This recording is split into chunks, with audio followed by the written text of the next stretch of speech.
के साथ। नमस्कार, सिटी वाराणसी लाइव में आप सभी का स्वागत है। मैं हूं ममता चौरसिया। आइए नजर डालते हैं आज की हेडलाइंस पर। हरि प्रबोधनी एकादशी पर श्री श्याम मंडल के तत्वाधान में निकली भव्य शोभा यात्रा। गंगा को राष्ट्रीय नदी घोषित किए जाने की तिथि पर मनाई गई वर्षगांठ। कांग्रेस जनों द्वारा किया गया दुग्धाभिषेक। फीस वृद्धि के खिलाफ बीएचयू आवास के बाहर अनशनरत छात्रों से मिलने पहुंचे आप नेता।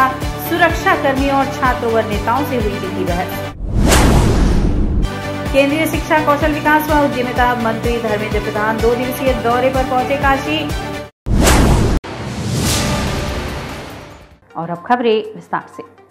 केंद्रीय शिक्षा, कौशल विकास व उद्यमिता मंत्री धर्मेंद्र प्रधान 2 दिवसीय दौरे पर वाराणसी पहुंचे। केंद्रीय शिक्षा, कौशल विकास व उद्यमिता मंत्री धर्मेंद्र प्रधान अपने 2 दिवसीय दौरे पर काशी में हैं। इस दौरान उन्होंने आगामी 17 नवंबर से शुरू होने वाले तमिल समागम की तैयारियों के लिए शुक्रवार को शहर में एक छोर से दूसरे छोर तक विभिन्न स्थानों का निरीक्षण किया। धर्मेंद्र प्रधान तैयारियों को जानने के लिए गुरुवार की देर रात वाराणसी पहुंचे। वह सुबह सबसे पहले श्री काशी विश्वनाथ धाम में दर्शन पूजन किए। इस दौरान उन्होंने अधिकारियों से तमिलनाडु से आने वाले लोगों के दर्शन पूजन, आने वाले रास्तों आदि के विषय में जानकारी ली। धर्मेंद्र प्रधान इसके बाद लालपुर स्थित टीएफसी पहुंचे। वहां पर जिस सभागार में आयोजन आदि होने हैं उसके साथ वहां रुकने की व्यवस्था आदि के संबंध में जानकारियां हासिल की। कमिश्नर कौशल राज शर्मा ने उन्हें टीएफसी में मौजूद सुविधाओं के विषय में और आयोजनों के संबंध में जानकारी दी। शिक्षा मंत्री इसके बाद खिड़किया घाट और रविदास पार्क रविदास घाट भी गए। वहां से निरीक्षण के बाद वह काशी हिंदू विश्वविद्यालय के कृषि विज्ञान संस्थान सभागार को देखें। इन स्थानों पर तमिलनाडु और काशी के कलाकारों और हस्तशिल्पी आदि का प्रदर्शन और प्रदर्शनी आदि का आयोजन होना है। काशी में 1 महीने तक चलने वाले तमिल समागम की व्यवस्था देखने के लिए भारत सरकार में कैबिनेट मंत्री धर्मेंद्र प्रधान संत रविदास पार्क और घाट पर होने वाले कार्यक्रम की जानकारी लेने पहुंचे। इस दौरान धर्मेंद्र प्रधान ने कहा कि काशी और तमिल की संस्कृति के साथ ही दोनों की अपनी दुनिया के बारे में ध्यान रखकर तैयारी की जाए। सबसे पहले धर्मेंद्र प्रधान ने संत रविदास प्रतिमा को नमन किया। इसके बाद पार्क में घूमकर वहां लगने वाली शिल्पकला, भोजन और अन्य प्रदर्शनी के स्टॉल की जानकारी ली। इस दौरान लोगों के आने जाने और पार्किंग के साथ ही मेहमानों की सुरक्षा व्यवस्था की जानकारी ली। इसके बाद गंगा घाट पर होने वाले सांस्कृतिक कार्यक्रम की रूपरेखा और तैयारियों के बारे में उपस्थित अधिकारियों से वार्ता की। फीस वृद्धि के खिलाफ बीएचयू आवास के बाहर अनशनरत छात्रों से मिलने पहुंचे आप नेता से सुरक्षा कर्मी बीएचयू की तीखी बहस हुई। फीस वृद्धि के खिलाफ काशी हिंदू विश्वविद्यालय के कुलपति आवास के बाहर पिछले 22 दिनों से अनिश्चितकालीन अनशन पर बैठे CYSS के छात्रों से मिलने शुक्रवार को आम आदमी पार्टी के नेता पहुंचे। इस दौरान वहां मौजूद बीएचयू के सुरक्षा अधिकारी और सुरक्षा कर्मियों से छात्रों व नेताओं से तीखे बहस हो गई। बाद में किसी तरह मामला शांत हुआ। गौरतलब है कि आम आदमी पार्टी के छात्र इकाई के लोग विश्वविद्यालय में फीस वृद्धि के खिलाफ आंदोलन कर रहे हैं। इस बीच शुक्रवार को पार्टी नेता छात्रों से मिलने पहुंचे। नेताओं के आने की खबर मिलते ही सुरक्षा अधिकारी माथक कर्मचारियों के साथ पहुंच गए। आरोप है कि सुरक्षा अधिकारी व सुरक्षा कर्मियों ने छात्रों के बुकलेट और महान विभूतियों के छाया चित्र वाले पंपलेट फाड़ दिए। बस इस पर अनशनकारी छात्र और आपके नेता भड़क गए। इसके बाद तो तीखी बहस होने लगी। इस घटना से नाराज आप पार्टी के पदाधिकारी भी कुलपति आवास के सामने छात्रों के समर्थन में अनशन पर बैठ गए। आम आदमी पार्टी के पदाधिकारियों ने सुरक्षा अधिकारियों पर दुर्व्यवहार का आरोप लगाया। कहा कि पंपलेट पर देश की महान विभूतियों के छाया चित्र थे। सुरक्षा अधिकारियों ने उसे फाड़कर उन विभूतियों का अपमान किया है। ऐसे सुरक्षा अधिकारियों पर कार्रवाई होनी चाहिए। प्रांतीय अध्यक्ष भाई पवन तिवारी जी के नेतृत्व में आज हमारे जो भाई CYSS के भाई हैं जो पिछले 22 दिनों से धरना दे रहे हैं, मैं कुछ दिन पहले भी आए थे यहाँ पे, ये भूखे बैठे हुए, न इनके पास पैसे हैं, न कपड़े हैं, न इनके पास कोई साधन है, बेचारे धूप छांव में बैठे हुए दिन भर, और ये इनकी मांगे नहीं मानी जा रही। मांग क्या है सर? कि सभी प्रकार की फीस वृद्धि को वापस किया जाए और तमाम कई चीज़ें हॉस्टल में सुविधाएं दी जाए, बिजली पानी दी जाए, पर ये लोग सुन नहीं रहे हैं। 22 दिन से भाई बैठे हुए, सामने AVC का आवास है, सर मानी चाहिए उनको। मैं भी यहाँ का छात्र रह चुका हूँ। इनके लिए न पानी की व्यवस्था किया, न एक बिस्कुट का व्यवस्था किया। ये बच्चे भूखे प्यासे बैठे हुए, किसके लिए बैठे हुए हैं? ये छात्रों के हित के लिए बैठे हुए, न कि अपने लिए बैठे हुए हैं। आज हम लोग आए थे इन बच्चों को समर्थन देने। हमारे प्रांतीय अध्यक्ष महोदय जी आए थे, इनके नेतृत्व में आज हम सब लोग आए हुए हैं और आज हमने यहाँ पे इनको समर्थन देना चाहा। तो ये महोदय आए जो पिंक शर्ट में है, इनका कोई नाम है, इन्होंने आया गालियाँ देना शुरू कर दिया। हमारे सारे पर्चे फाड़ दिए। यहाँ पे बच्चों ने अपने चंदे के पैसे से टेंट लगाया था, उसको देखिए फाड़ के फेंक दिया। देव दीपावली पर श्री काशी विश्वनाथ धाम की भी होगी भव्य सजावट। काशी की देव दीपावली पूरी दुनिया में विख्यात है। कार्तिक माह की पूर्णिमा को मनाए जाने वाले इस महा उत्सव के दौरान बनारस के सभी घाटों को लाखों दियों से रोशन किया जाता है, जिसे देखने देश विदेश से बड़ी संख्या में पर्यटक वाराणसी पहुंचते हैं। काशी आने वाले पर्यटक श्री काशी विश्वनाथ मंदिर भी जरूर जाते हैं। मुख्यमंत्री की मंशा है कि देव दीपावली पर वाराणसी आने वाले पर्यटक काशी विश्वनाथ धाम की अलौकिक छटा के साक्षी बने। इसके लिए पूरे धाम परिसर को लोकार्पण की तर्ज पर सजाने संवारने का निर्देश दिया गया है। बता दें कि विश्वनाथ धाम का लोकार्पण होने के बाद वाराणसी में पर्यटकों की संख्या में अप्रत्याशित वृद्धि हुई है। ऐसे में देव दीपावली पर काशी आने वाले सैलानियों की संख्या लाखों में होने का अनुमान है। योगी सरकार जहां वाराणसी के सभी घाटों को 10 लाख दियों से रोशन करने जा रही है, वहीं नव्य भव्य श्री काशी विश्वनाथ धाम को दिव्य और अलौकिक रूप देने के लिए फूलों से सजाने की तैयारी है। सरकार की ओर से इसके लिए 80 लाख रुपए खर्च किए जाएंगे। इसमें पूरे विश्वनाथ धाम परिसर की 2 दिन तक सजावट की जाएगी। इस संदर्भ में वाराणसी के मंडलायुक्त कौशल राज शर्मा ने बताया कि विशाखापट्टनम की एक नामी डेकोरेटर श्री काशी विश्वनाथ धाम के लिए वॉलंटियर के तौर पर सजावट का कार्य करने के लिए इच्छुक है। उन्हीं के द्वारा काशी विश्वनाथ धाम परिसर की सजावट फूलों से कराई जाएगी। इसमें 80 लाख रुपए का खर्च आएगा। मंडलायुक्त के अनुसार 8 नवंबर को चंद्र ग्रहण के कारण इस बार 7 नवंबर को ही काशी में देव दीपावली का पर्व मनाया जाएगा। उन्होंने बताया कि धाम के लोकार्पण के बाद इस साल पहली देव दीपावली है। विश्वनाथ धाम को पहली बार देव दीपावली पर इतने भव्य रूप में सजाया जा रहा है। हमारा प्रयास है कि इसे एक परंपरा का रूप देते हुए हर साल बाबा के दरबार को अलौकिक रूप से सजाया जाए, जिसमें यहाँ के दानदाताओं और व्यापारियों का भी सहयोग हो। काशी विश्वनाथ धाम बनने के बाद वाराणसी में पर्यटकों की संख्या बढ़ी है, जिससे यहाँ व्यापार में वृद्धि हुई है और रोजगार के अवसर भी सृजित हुए हैं। देव दीपावली एक विश्व प्रसिद्ध त्यौहार है और काशी जो भी आता है देव दीपावली के लिए वो श्री काशी विश्वनाथ मंदिर के दर्शन करने जरूर जाता है। तो उन श्रद्धालुओं को एक अलग नया एक्सपीरियंस मिले और उन्हें भी एक सजावट का एहसास हो। साथ ही साथ बाबा का दरबार है वो भी एक भव्य तरीके से सजा हुआ दिखे। इसके लिए विशाखापट्टनम के साउथ के एक बहुत बड़े डेकोरेटर जो हैं वो वॉलंटियरली इस मंदिर को सजाने के लिए तैयार हो गए हैं। उनके खर्चे से लगभग 80 लाख रुपए के खर्चे से इस पूरे मंदिर की फ्लावर डेकोरेशन कराई जाएगी, जो हमारी 7 और 8 तारीख दोनों दिन रहेगी। तो जो भी लोग आएंगे उन्हें एक अलग तरह का एक्सपीरियंस मिलेगा कि जो भव्य दरबार जैसा उद्घाटन के टाइम पे हम लोगों ने सजाया था वैसी ही सजावट इस देव दीपावली पे है। और कोशिश ये भी है कि इस साल हम लोग ये परंपरा शुरुआत करें तो हो सकता है हर साल जो ऐसे बड़े मौके आएँ जिसमें हमारे जो हिंदू त्यौहार पड़ते हैं उस प्रकार से इसकी सजावट हर बार करवाई जा सके। तो इसका भी एक ट्रेंड डालने की कोशिश की जा रही है कि कुछ डोनर्स के माध्यम से, कुछ कंट्रीब्यूशन के माध्यम से अगर ऐसी सजावट ऐसे बड़े त्योहारों पे भविष्य में भी कराई जा सके तो जो भी वीआईपी आएंगे, जो भी श्रद्धालु नेशनल इंटरनेशनल आएंगे तो उन्हें एक अलग तरह का एक्सपीरियंस मिलेगा। ज़्यादा उनकी श्रद्धा भक्ति काशी विश्वनाथ मंदिर के लिए अट्रैक्ट होगी और कहीं ना कहीं इसका लाभ काशी की जनता को भी मिलेगा कि देव दीपावली के और काशी विश्वनाथ जी के श्रृंगार के माध्यम से और भी ज़्यादा पब्लिक देव दीपावलियों पर अट्रैक्ट हुआ करेगी। प्रदेश के उद्योग और व्यापार मंत्री नंद गोपाल नंदी वाराणसी पहुंचे। वैश्य समाज महिला संगठन वाराणसी द्वारा आयोजित कार्यक्रम में शामिल हुए। शुक्रवार को प्रदेश के उद्योग और व्यापार मंत्री नंद कुमार नंदी वाराणसी पहुंचे। यहां सर्किट हाउस पहुंचने पर उन्होंने मीडिया से बातचीत में कहा कि मुख्यमंत्री योगी आदित्यनाथ के नेतृत्व में उत्तर प्रदेश $1 ट्रिलियन की अर्थव्यवस्था बनने की दिशा में अग्रसर है। इसके लिए फरवरी 2023 में ग्लोबल इन्वेस्टर समिट का आयोजन किया जा रहा है, जिसमें हमारा लक्ष्य है कि हम लोग 10 लाख करोड़ इन्वेस्टमेंट जुटाएं। नगर निकाय चुनाव के संबंध में नंदी ने कहा कि हम लोग 100% नगर निगम, नगर पालिका और नगर पंचायत को जीतेंगे। यह हम इस आधार पर कह रहे हैं कि हम केवल चुनाव के लिए काम नहीं करते, बल्कि जिस दिन चुनाव खत्म होता है उसके अगले दिन से फिर से काम शुरू कर देते हैं। हमारे कार्यकर्ता हमेशा जनता की भलाई के लिए कार्य करते हैं। कोरोना काल में भी हम जनता से कटे नहीं, बल्कि उनके बीच में जाकर उनकी समस्याओं को बांटा। इसी का परिणाम है कि जनता लगातार हमें समर्थन दे रही है।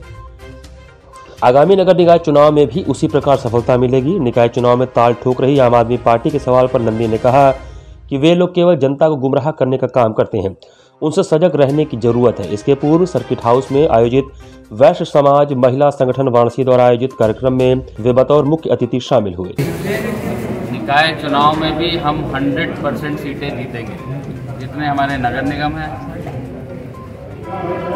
नगर पालिकाएँ हैं, नगर पंचायत है, मैं इसलिए ये बात कह रहा हूँ क्योंकि भारतीय जनता पार्टी के कार्यकर्ता, पदाधिकारी रात दिन 24 घंटे काम करते हैं। हम किसी चुनाव को लेकर के काम नहीं करते। हम चुनाव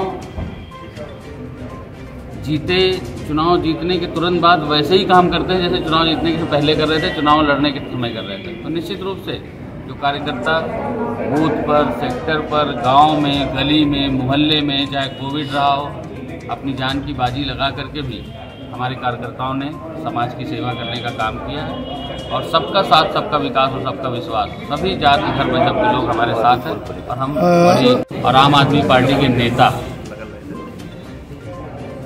किस तरह की बातें करते हैं, कैसे लोगों को गुमराह करने का काम करते हैं, और आपने देखा कि तमाम भ्रष्टाचारों को लेकर।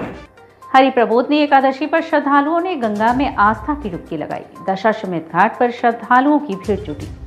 हरि प्रबोधनी एकादशी के अवसर पर शुक्रवार को गंगा स्नान के लिए घाटों पर आस्थावानों का रेला उमड़ा। लोगों ने गंगा में स्नान करने के बाद विधि विधान से पूजन अर्चन किया, वहीं दान देकर पुण्य कमाया। ऐसी मान्यता है कि भगवान विष्णु 4 माह की योग निद्रा के बाद प्रबोधनी एकादशी के दिन जागते हैं। इसके बाद मंगल कार्यों का शुभारंभ होता है। एकादशी स्नान के लिए वाराणसी के दशाश्वमेध 80 समेत अन्य घाटों पर भोर से ही श्रद्धालुओं के पहुंचने क्रम शुरू हो गया। लोगों ने गंगा में आस्था की डुबकी लगाई। इसके बाद नारायण का स्मरण कर घर परिवार व समाज की सुख समृद्धि की कामना की। गरीबों को दान देकर पुण्य के भागी बने। इस दौरान सुरक्षा के भी पुख्ता इंतजाम रहे। घाटों पर व गंगा में पुलिस, जल पुलिस व एनडीआरएफ की टीम सक्रिय रही। जेठुओं एकादशी लोग कहते हैं। आज का महत्व तुलसी विवाह का शुभ कार्य आज से खुल जाता है और परिवार अपना कुशल मंगल से रहते हैं। स्नान ध्यान दान करने से उसको परिवार की लाभ मिलती है। कार्तिक मास है, आज का कार्तिक का महत्व बड़ा अच्छा है और बड़ा सुंदर पर्व है। गंगा को राष्ट्रीय नदी घोषित किए जाने पर वर्षगांठ मनाई गई। कांग्रेस जनों द्वारा मां गंगा का दुग्धाभिषेक किया गया। महानगर कांग्रेस कमेटी के तत्वावधान में पूर्व प्रधानमंत्री मनमोहन सिंह द्वारा मां गंगा को राष्ट्रीय नदी घोषित किए जाने की वर्षगांठ के रूप में मां गंगा का दुग्धाभिषेक किया गया। कांग्रेस कमेटी के तत्वावधान में पूर्व प्रधानमंत्री मनमोहन सिंह द्वारा मां गंगा को राष्ट्रीय नदी घोषित किए जाने की वर्षगांठ के रूप में मां गंगा का दुग्धाभिषेक कर हर्ष व्यक्त किया गया और इससे पर्व की तरह मनाया गया। इस दौरान कांग्रेसजनों ने मां गंगा की अविरलता, निर्मलता और स्वच्छता के लिए काशीवासियों के सुख समृद्धि के लिए कामना किया। कार्यक्रम में मुख्य अतिथि सेवा दल के प्रदेश अध्यक्ष प्रमोद पांडे, अध्यक्षता महानगर अध्यक्ष राघवेंद्र चौबे व संयोजन महानगर सचिव प्रमोद वर्मा ने किया। सेवा दल के प्रदेश प्रमुख प्रमोद पांडे व महानगर अध्यक्ष राघवेंद्र चौबे ने संयुक्त रूप से कहा कि मां गंगा केवल नदी ही नहीं, एक संस्कृति है, आस्था की प्रतीक है। गंगा जी की नदी के तट पर अनेक पवित्र तीर्थों का निवास है। आज ही के दिन 2008 में 4 नवंबर को पूर्व प्रधानमंत्री मनमोहन सिंह की अध्यक्षता में केंद्रीय मंत्रिमंडल ने हम भारतीयों की आस्था के प्रतीक मां गंगा को राष्ट्रीय नदी घोषित किया था। उसी के वर्षगांठ के क्रम में दशाश्वमेध घाट पर आज मां गंगा का दुग्धाभिषेक कर हर्ष व्यक्त किया गया। साथ ही मां गंगा की अविरलता, निर्मलता और स्वच्छता तथा काशीवासियों की सुख समृद्धि की कामना की गई। कार्यक्रम में दुर्गा प्रसाद गुप्ता, मनीष मोरोलिया, डॉक्टर राजेश गुप्ता, मनीष चौबे, गणेश शंकर पांडे, अतुल मालवी, देवेंद्र सिंह, तुफैल अंसारी, अफजाल अंसारी, मनोज द्विवेदी, अनुपम राय, साजिद अंसारी, संजय शर्मा, आशीष गुप्ता, छांगुर, मनोज वर्मा, मनु, रमेश शर्मा समेत दर्जनों कार्यकर्ता उपस्थित थे। आज ही के दिन डॉक्टर मनमोहन सिंह जी की सरकार में उनकी अध्यक्षता में गंगा को राष्ट्रीय नदी 2008 में घोषित किया गया था और वर्ष 2009 से हम सब लगातार आज के दिन इकट्ठा होते रहे हैं। हम कांग्रेस जन यहाँ इकट्ठा होते हैं, शहर कांग्रेस कमेटी, जिला कांग्रेस कमेटी और प्रमोद वर्मा के संयोजन में ये कार्यक्रम का यहाँ पे आयोजन किया जाता रहा है। और जब राष्ट्रीय नदी इसको घोषित किया गया था गंगा को, तो उस समय 2 शब्द इस्तेमाल किए गए थे कि गंगा का संरक्षण एवं संवर्धन किया जाएगा। संरक्षण और संवर्धन से आप खूब बाखूबी वाकिफ़ हैं, इन शब्दों की परिभाषा आप जानते हैं। लेकिन दुख इस बात का है, कष्ट इस बात का है कि 2014 में जब वर्तमान जो सरकार आई है नरेंद्र मोदी जी के नेतृत्व में, तो नमामि गंगे एक प्रोजेक्ट लाया गया, उसके लिए एक मंत्रालय पे गठन किया गया और उस प्रोजेक्ट रिपोर्ट जब लाई गई, जो प्रस्तुत किया गया भारत के सामने, लोगों के सामने, तो उसमें उस संरक्षण और संवर्धन शब्द को हटाकर उन्होंने कहा कि गंगा को पुनर्जीवित किया जाएगा, जिस पर मुझे घोर आपत्ति है। गंगा जीवनदायिनी कहा जाता है, गंगा को माँ की संज्ञा दी गई है, मोक्षदायिनी कहा जाता है। उस मोक्षदायिनी और जीवनदायिनी को पुनर्जीवित करना चाहते हैं, अर्थात कि गंगा मरी हुई है। यह शब्द बेहद ही शर्मनाक और घिनौना है, निंदनीय है, जिसकी हम सब निंदा करते हैं कि इस शब्द को वापस लिया जाए। हरि प्रबोधनी एकादशी पर श्री श्याम मंडल के तत्वाधान में भव्य शोभा यात्रा निकली। हरि प्रबोधनी एकादशी पर श्री श्याम मंडल के तत्वावधान में श्याम प्रभु की पताका लहराई गई। मैलागिन से निकली श्याम प्रभु की शोभा यात्रा में भक्तों की जयकार से पूरा स्थान गूंज उठा। संस्था के संरक्षक जयप्रकाश गाड़ोदिया व प्रमोद बजाज, प्रवीण माखरिया ध्वजा निशान की पूजा आरती कर बाल पातालेश्वर हनुमान मंदिर में प्रभु के चरणों में समर्पित किया। इसके बाद भक्तों को ध्वजा देकर प्रभात फेरी शुरू की गई। प्रभात फेरी मैदागिन, बुलानाला चौक, बांसफाटक, गोदौलिया, गिरझगर होते हुए लक्सा से श्री श्याम मंदिर पहुंची, जहां प्रभु के चरणों में अर्पित की गई। शोभा यात्रा में सबसे आगे संस्था के विश्वनाथ अग्रवाल ज्योति लिए चल रहे थे। उनके पीछे सैकड़ों पुरुष, महिलाएं, बच्चे श्याम पताका लिए चल रहे थे। साथ में शहनाई भी चल रही थी। कृष्ण की झांकी देखने लायक थी। रास्ते भर भक्तों में मक्खन का प्रसाद वितरण किया गया। मंदिर में लीलाधर की झांकी सजाई गई, जो आकर्षण का केंद्र बना हुआ था। शोभा यात्रा का संयोजन बैजनाथ भालोटिया, पवन अग्रवाल, सुरेश तुलसियान, राजेश पोद्दार, विजय अग्रवाल, राजेश तुलसियान, राकेश अग्रवाल, महेश चौधरी, पवन सर्राफ आदि ने किया।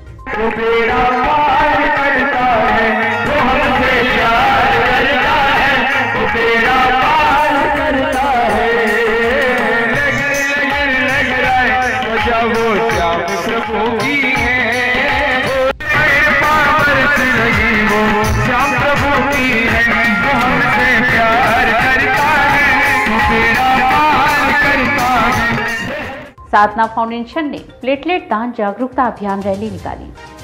साधना फाउंडेशन द्वारा प्लेटलेट दान जागरूकता अभियान रैली का आयोजन संपन्न हुआ। पिछले 10 वर्षों से लगातार स्वैच्छिक रक्तदान के क्षेत्र में अतुलनीय कार्य करने वाली संस्था साधना फाउंडेशन द्वारा प्लेटलेट दान जागरूकता अभियान रैली का आयोजन किया गया। रैली में बतौर मुख्य अतिथि दर्जा प्राप्त राज्य मंत्री और पी कुशवाहा मौजूद हुए। फाउंडेशन के संस्थापक अध्यक्ष सौरभ मौर्य ने बताया कि वाराणसी सहित पूर्वांचल के अधिकांश जिलों में जिस प्रकार डेंगू ने कहर मचाया हुआ है और डेंगू के मरीज जितनी ज्यादा संख्या में बनारस के अस्पतालों में भर्ती हैं, उतना ही मरीजों को इलाज के लिए प्लेटलेट की जरूरत पड़ रही है। सौरभ ने कहा कि उनके संस्था के हेल्पलाइन नंबर पर रोजाना 100 से भी ज्यादा कॉल आ रही है। प्लेटलेट के लिए और डोनर नहीं मिल रहे, इसलिए साधना फाउंडेशन द्वारा प्लेटलेट दान जागरूकता रैली का आयोजन किया गया। सौरभ ने बताया कि इस रैली में सीआरपीएफ 95 बटालियन एवं वाराणसी पुलिस से सिगरा थाना की पुलिस फोर्स का सहयोग बेहतरीन तरीके से मिला। रैली सिगरा स्थित शहीद उद्यान से मलदैया चौराहा स्थित सरदार वल्लभ भाई पटेल जी की मूर्ति पर माल्यार्पण कर समाप्त हुआ। रैली में मुख्य रूप से साधना फाउंडेशन के राष्ट्रीय सचिव अभय मौर्य, राष्ट्रीय रक्तदान प्रभारी वेदांत कुमार, संजय कुमार, कमलेश गौतम, निखिल प्रजापति, सुनील कुमार, आशीष पाल, ज्ञानेंद्र कुमार पांडे, ज्ञानेंद्र कुमार सिंह, सुजीत, ब्रजेश, नीतू प्रजापति, तान्या, गीता प्रजापति, धनंजय प्रसाद आदि लोग मौजूद रहे। बनारस में लगातार डेंगू के मरीज जिस प्रकार इतनी ज्यादा संख्या में भर्ती हैं और उन मरीजों को जिस तरीके से प्लेटलेट की जरूरत है, उसे देखते हुए जो डिमांड आ रही है लगातार हमारे साधना फाउंडेशन के हेल्पलाइन नंबर पर रोज 100 से ज्यादा कॉल आ रही है कि प्लेटलेट की जरूरत है और इतने डोनर नहीं मिल रहे हैं। तो काशी की जनता को जागरूक करने के लिए आज प्लेटलेट दान जागरूकता महाअभियान रैली का आयोजन किया गया है, जिसमें हमारे मुख्य अतिथि दर्जा प्राप्त राज्य मंत्री आर.पी. कुशवाहा जी के नेतृत्व में ये रैली का आयोजन किया गया है और जिसमें सीआरपीएफ और वाराणसी पुलिस का बहुत बेहतरीन तरीके से सहयोग प्राप्त हुआ है। साधना फाउंडेशन आपके माध्यम से काशी की जनता से अपील करना चाहती है कि प्लेटलेट डोनेशन के लिए ज्यादा से ज्यादा संख्या में आगे आए। डेंगू के मरीजों को आपकी सहयोग की सख्त जरूरत है। और इसी के साथ सिटी वाराणसी लाइव का यह प्रसारण यहीं समाप्त होता है। ममता चौरसिया को दे इजाजत। नमस्कार।